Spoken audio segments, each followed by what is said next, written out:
Hi guys, ചെമ്പനീർ പൂവ് നാളത്തെ promo റിവ്യൂവിലേക്ക് എല്ലാവർക്കും സ്വാഗതം.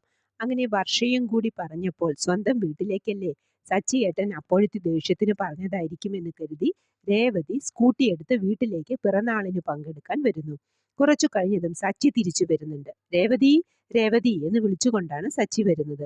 ഇത് കണ്ട് ചന്ദ്രമതി സച്ചിയെ ഒന്ന് ചൂട് പിടിപ്പിക്കാൻ ഇത് തന്നെ അവസരം എന്ന് കരുതി, നീ രേവതി രേവതി എന്ന് കൂവി വിളിച്ചിട്ടൊന്നും കാര്യമില്ല, അവൾ നിന്റെ വാക്കിന് പുല്ലുവില കൽപ്പിച്ചോ, അവളുടെ വീട്ടിൽ അനുജന്റെ പിറന്നാൾ ആഘോഷിക്കാൻ പോയിരിക്കുകയല്ലേ എന്ന് പറഞ്ഞതും നമ്മുടെ സച്ചി ഇനി വല്ലതും വേണോ കലി തുള്ളി കാറും എടുത്ത് നേരെ രേവതിയുടെ വീട്ടിലെത്തി.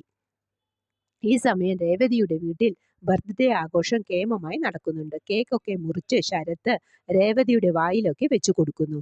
പിന്നീട് രേവതി കേക്കൊക്കെ മുറിച്ച് പ്ലേറ്റിലാക്കി എല്ലാവർക്കും കൊടുത്തുകൊണ്ടിരിക്കുമ്പോൾ സച്ചി വന്ന് രേവതിയുടെ കയ്യിലെ പ്ലേറ്റിൽ പിടിച്ച് ദേഷ്യത്തോടെ രേവതിയെ നോക്കുന്നുണ്ട്. സച്ചിയുടെ നോട്ടം കണ്ട് രേവതിക്ക് പേടിയാവുന്നു. സച്ചി പറഞ്ഞു, ഞാനൊരു കാര്യം അറിയാൻ വന്നതാ.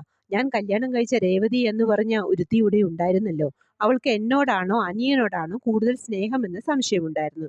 ഇപ്പോൾ ആ സംശയം തീർന്നു, അത് നീ തീർത്തു എന്ന് പറഞ്ഞ് അവിടെ നിന്നും ഇറങ്ങിപ്പോകുന്നുണ്ട് സച്ചി. ഇത് കണ്ട് രേവതി സച്ചിയേട്ടാ സച്ചിയേട്ടാ എന്ന് വിളിച്ച് പുറകെ ഓടുന്നുണ്ട്. ലക്ഷ്മിയും ഓടി വന്ന് മോനെ പോകല്ലേ പോകല്ലേ മോനെ എന്ന് വിളിച്ചു പറയുന്നുണ്ട്. സച്ചി ഇതൊന്നും മൈൻഡ് ചെയ്യാതെ കാറിൽ കയറി. അതിനുശേഷം രേവതി കുറച്ച് കേക്കുമായി ചന്ദ്രോദയത്തിലേക്ക് തിരിച്ചു വരുന്നു. അപ്പോൾ ചന്ദ്രമതി സന്തോഷം കൊണ്ട് നിൽക്കാൻ വയ്യാതെ ഇരിക്കുന്നുണ്ടായിരുന്നു.